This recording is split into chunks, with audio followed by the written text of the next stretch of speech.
First off, this is a different kitchen than normal, but that's beside the point. This video is here because it's time to celebrate. It's a small and minor moment, but one of my videos hit 1K views for the first time ever, and that is thanks to Tulok the Barbarian, who gave me a shout out, and all the people in the Chicken Nugget gang who watched the vid and left a comment. Like, a lot of comments.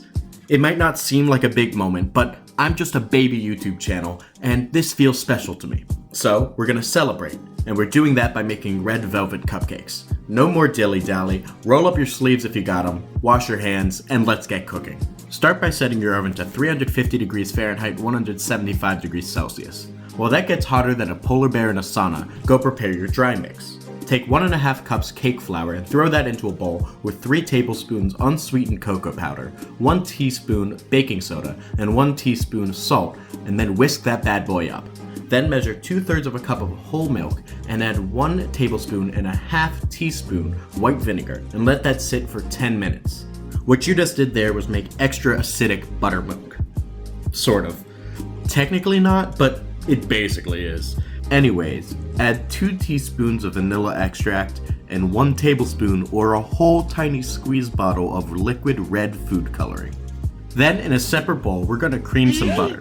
Take half a cup unsalted softened butter and 1 cup of white sugar, and just use a spoon or spatula to force the sugar into the butter until it is airy and light. Add 1/4 of a cup oil to the bowl and mix that in.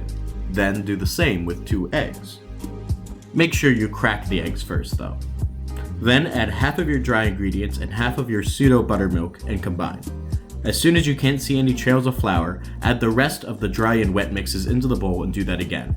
Doing it like this keeps your creamed butter stable and make sure you don't accidentally break the mixture. Then just grease and line a muffin tin with 12 sections and pour your batter into there. Then put that in the oven for 21 minutes, which is just enough time to watch this video 5.16 times. After you've done that, take your baked cupcakes out of the oven and let cool for like 5 minutes in the pan before taking them out and letting them cool on a wire rack. Meanwhile, we have cream cheese frosting to make.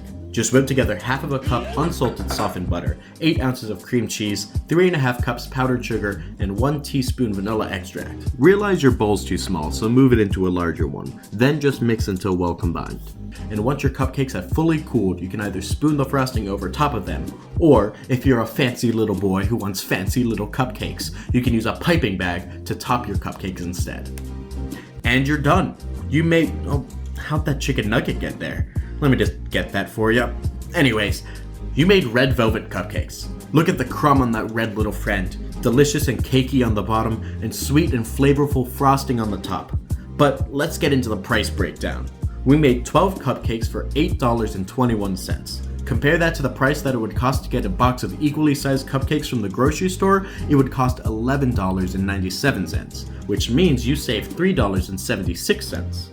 But that's from a grocery store. And these aren't grocery store quality cupcakes. They're fancy bakery quality cupcakes. It costs a whopping $36 to buy 12 red velvet cupcakes from a nearby bakery, and that's on the cheap end. Which means that we saved $27.79, which is like an insane deal. Imagine you saw a sign on a bakery that said that they were having a 77% deal on all red velvet cupcakes. Now imagine you didn't even need to leave your house to get the deal. If you're looking for more money-saving recipes, why don't you join the Chicken Nugget gang and subscribe? Again, thank you so much to those of you who helped my last video get to 1K views, and all of you who left a comment begging for chicken nuggets. Keep it up, and maybe one day you'll get them. Whatever you do, stay fresh.